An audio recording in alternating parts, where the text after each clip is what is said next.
Ya, Assalamualaikum warahmatullahi wabarakatuh. Perkenalkan, kami dari kelompok 12, beranggotakan Claudia, saya Mirza, Haikal, dan juga Nabila Nusafera, akan membahas perancangan pabrik kelompok kami yang memiliki produk akhir yaitu pasta. Oke, kemudian ini adalah table of content yang akan dibahas, ada 5 bab secara keseluruhan. Dan bab pertama yaitu mengenai perancangan produknya, mengenai produk, bahan baku, dan juga pengendalian mutu. Oke, jadi untuk spesifikasi produk akhir dari pabrik kami yaitu merupakan long good pasta, di mana sebenarnya pasta sendiri ada 2 produk, yaitu short dan long good, di mana yang long good ini sebagai contohnya adalah spaghetti, fettuccine, linguine, dan juga vermicelli. Oke, kemudian untuk bahan baku produknya sendiri ada 7 bahan baku produk, di mana dibagi menjadi 2.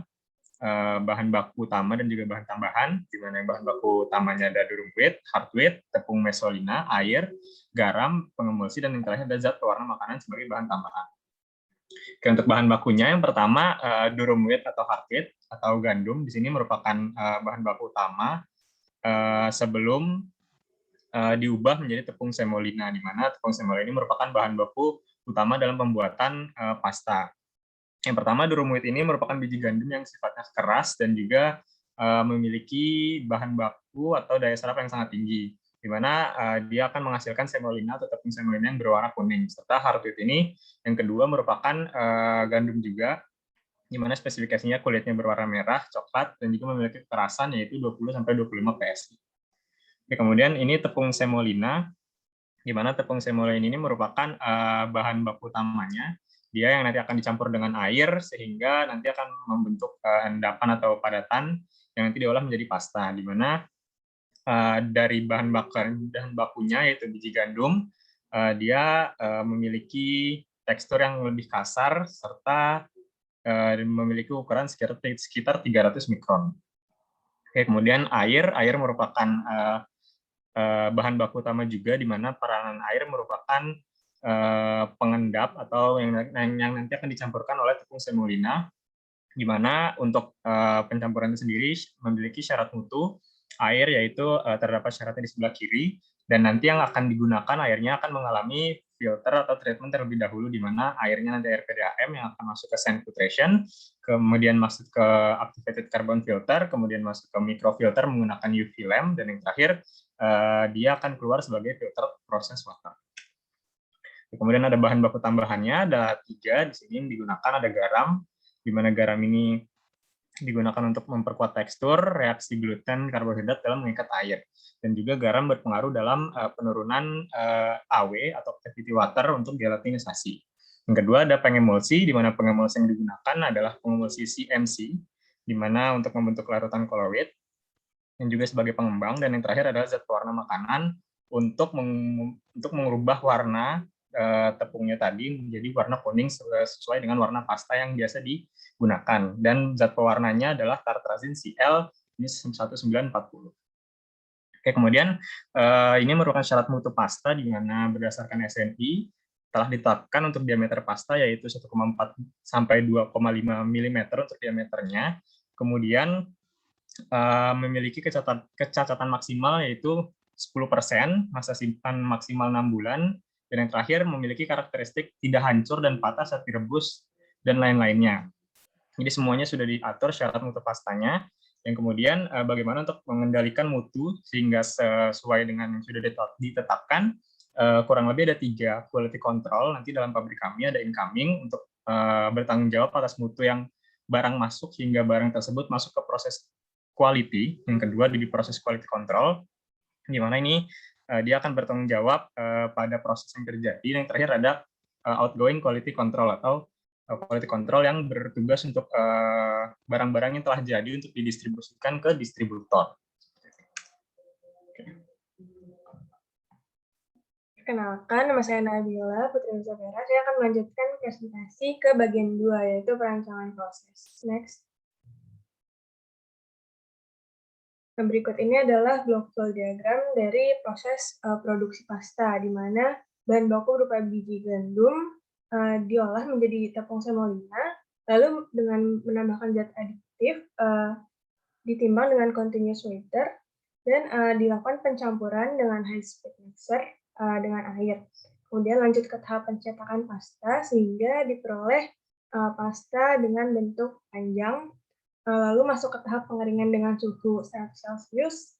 Selanjutnya adalah tahap pendinginan dengan suhu 15 derajat Celcius. Dan selanjutnya masuk ke penyimpanan sementara di stacker. Setelah itu lanjut ke tahap pemotongan pasta sehingga dihasilkan produk pasta yang siap untuk dikemas. Next. Berikut ini adalah ilustrasi dari peralatan proses produksi pasta. Next. Yang pertama ada tahapan mengenai persiapan bahan baku, di mana gandum ini diimpor dari Kanada, India, dan Australia. Kemudian ditransfer ke mil 1 untuk digiling menjadi tepung. Selanjutnya ditransfer ke mil 2 untuk dihaluskan dan langsung digunakan untuk operasi pasta sebagai bahan baku produksi. Kemudian selanjutnya pada silo pasta, yaitu tempat penampungan bahan berukuran besar, di mana silo pasta menampung bahan baku pasta yaitu tepung semolina yang berasal dari proses penggilingan di mil 2. Next. Baik, perkenalkan nama saya Muhammad Eka Ramadi. Saya akan menunjukkan tentang persiapan bahan baku. Yang pertama itu ada penimbangan. Penimbangan dengan bahan baku terlebih dahulu menggunakan Kitron Continuous Wager, kemudian takaran dari setiap bahan baku bervariasi tergantung dari spesifikasi yang dibutuhkan. Next. Kemudian ada pengadukan. Tepung semolina yang ditimbang dicampur dengan air dengan jumlah tertentu dalam sebuah alat yang disebut dengan high speed mixer dengan kecepatan 650 sampai 800 rpm. Fungsi dari vacuum mixer ini adalah untuk menghilangkan adanya gelembung-gelembung udara yang terperangkap dalam adonan. Next. Selanjutnya ada pencetakan. Dari vacuum mixer, adonan akan masuk ke dalam dua buah silinder yang terdapat kli di dalamnya. Di dalam silinder tersebut, adonan akan mengalami proses kneading dan dimampatkan sebelum dibawa ke arah cetakan. Cetakan long pasta berbentuk bulat, untuk yang pasta berbentuk bulat, dan tepat di bawahnya pasang pisau untuk memotong pasta yang keluar dari cetakan. Next. Kemudian cetakan long pasta berbentuk persegi dengan panjang kurang lebih 2 meter. Pasta yang keluar dari cetakan tidak langsung dipotong, akan tetapi digantungkan terlebih dahulu ke atas stick yang akan membawa masuk ke dalam dryer. Next. Nah, ada pengeringan. Dia ada shaking pre dryer, yaitu membentuk lapisan kulit tipis pasta dengan kadar air 30% sehingga dipanaskan dengan shaking agar tidak menempel. Kemudian ada final dryer, yaitu stabilisasi pengeringan hingga kadar air pasta sampai 12%. Dan yang terakhir ada belt pre dryer, yaitu menurunkan kadar air pasta hingga 16%. Next. Ada pengeringan itu pengeringan uap dingin dan pengeringan uap panas. Untuk pengeringan uap dingin bertujuan untuk menghentikan proses pengeringan lanjutan dari udara panas. Sedangkan untuk pengeringan uap panas, manfaatkan uap panas dari hot water boiler, kemudian perbedaan suhu adonan dengan udara menyebabkan proses pelepasan air dalam adonan. Kadar air dari adonan pasta berkurang dari 40% sampai 18,5% atau 20,5%. Next. Selanjutnya ada penyimpanan sementara, yaitu pada proses penyimpanan sementara ini digunakan tempat yang berbeda untuk masing-masing jenis pasta. Terdapat 16 bin dengan kapasitas tampung rata-rata sebesar 3,5 ton dari hasil produksi disimpan sesuai dengan jenis produk tersebut, agar tidak tercampur antar jenis produk. Next. Kemudian ada pemotongan, yaitu long good pasta yang masih disimpan memiliki panjang 54 cm dan kemudian akan dipotong menjadi berukuran 26 cm. Next. Kemudian ada pengemasan. Hasil dari proses pengemasan prima dapat berupa produk akhir dan produk yang akan dikemas untuk pengemasan sekunder. Next. Selanjutnya ada fasilitas produksi. Untuk peralatan proses, yang pertama ada mixer yang digunakan dalam proses produksi pasta terdiri dari 3 jenis mixer, yaitu main mixer, high speed mixer, dan vacuum mixer. Next. Kemudian ada polymetric extrusion press bender, yaitu alat yang berfungsi untuk menempatkan adonan pasta ke dalam cetakan. Next. Nah, ada cutting mesin, yaitu untuk dari fungsi dari cutting mesin ini untuk memotong longgut pasta yang berukuran 54 cm menjadi 26 cm. Next. Kemudian ada dryer untuk mengurangi kadar air pada pasta yang telah dicetak sebelumnya. Next. Ada cooler berfungsi untuk menurunkan temperatur pasta untuk mencegah pengeringan yang tidak terkontrol pada proses selanjutnya. Next. Kemudian ada metal detector, yaitu untuk mendeteksi adanya kontaminasi logam yang terdapat pada kemasan. Selanjutnya masuk ke bagian ketiga, yaitu adalah perancangan pabrik. Next. Pabrik ini akan didirikan di Cikarang Industrial Estate, Bekasi, dengan pertimbangan yang pertama adalah kemudahan akses, di mana jalan utama dapat dilalui oleh kendaraan truk kelas 1 dan 2 dekat dengan jalan tol, dan akses yang layak ke pelabuhan serta bandara. Kemudian pertimbangan kedua adalah merupakan zona industri, di mana mudah mendapat pasokan utilitas pendukung, kemudian rendahnya potensi dari bencana alam, dan juga dapat memperoleh sumber daya manusia yang kompatibel di kawasan megapolitan Jabodetabek. Next. Berikut ini merupakan tata letak pabrik kami, di mana terdapat 2 gerbang, yaitu gerbang masuk dan gerbang keluar, serta terdapat 2 titik kumpul dan juga 3 area parkir, di mana ada area parkir mobil, motor, serta area parkir untuk truk. Next. Perkenalkan kembali, saya Claudia Anastasia Deda. Selanjutnya saya akan menjelaskan tentang perancangan pengolahan limbah. Next. Untuk pengolahan limbah cair sendiri, pertama-tama kita harus mengidentifikasi limbah cair dari pabrik pasta. Pada kesempatan ini, limbah cair terdiri atas minyak dan campurannya dan air cucian yang berasal dari proses produksi pasta dan limbah domestik yang berasal dari aktivitas domestik pabrik. Next.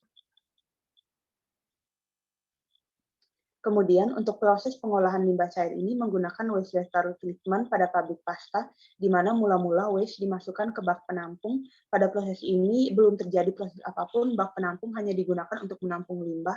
Setelah itu dimasukkan ke bak ekualisasi. Pada tahap ini dilakukan pengecekan dan pengaturan suhu, serta polutan sehingga kondisi air limbah stabil, lalu dimasukkan ke clarifier untuk memisahkan padatan yang ikut tergabung di dalam limbah cair. Pada clarifier ini, dilakukan juga penambahan aluminium sulfat untuk memurnikan endapan yang keluar. Kemudian dimasukkan ke bak sedimentasi untuk memastikan sudah tidak terdapat lagi padatan dari minyak dan tepung. Lalu dimasukkan ke aerator dan dilakukan proses penambahan oksigen agar mikroorganisme aerobnya tumbuh dan dapat menguraikan limbah. Setelah itu dialirkan ke bak sedimentasi pertama dan kedua. Di bak sedimentasi pertama, sisa proses airisasi mengendap, sedangkan di sedimentasi kedua dilakukan penambahan kaporit yang bertujuan untuk membunuh mikroba yang masih tumbuh. Kemudian dimasukkan ke filter air yang berfungsi untuk memfilter bakteri-bakteri yang masih ada, kemudian dimasukkan ke bak penampung yang siap menampung limbah yang sudah diolah dan siap untuk dibuang. Next. Selanjutnya adalah limbah padat berupa produk pasta yang gagal berasal dari proses produksi pasta, karton dan karung dari kemasan raw material, dan limbah domestik dari aktivitas domestik. Next. Untuk produk pasta yang gagal sendiri dimasukkan ke grinder, dihancurkan sehingga menghasilkan scrap, lalu dijual ke PT Cargill sebagai pakan ternak. Next. Untuk karton dan karung itu dijual kembali ke PT Iptek Persada sehingga dapat digunakan kembali. Next. Untuk limbah domestik, seperti sisa makanan diolah menggunakan composting menjadi pupuk kompos. Next. Kemudian, untuk inovasi sendiri, yang pertama efisiensi penggunaan energi dengan memaksimalkan desain ruang, lalu yang kedua efisiensi sampah plastik. Berikut adalah kesimpulan kelompok kami. Sekian dan terima kasih.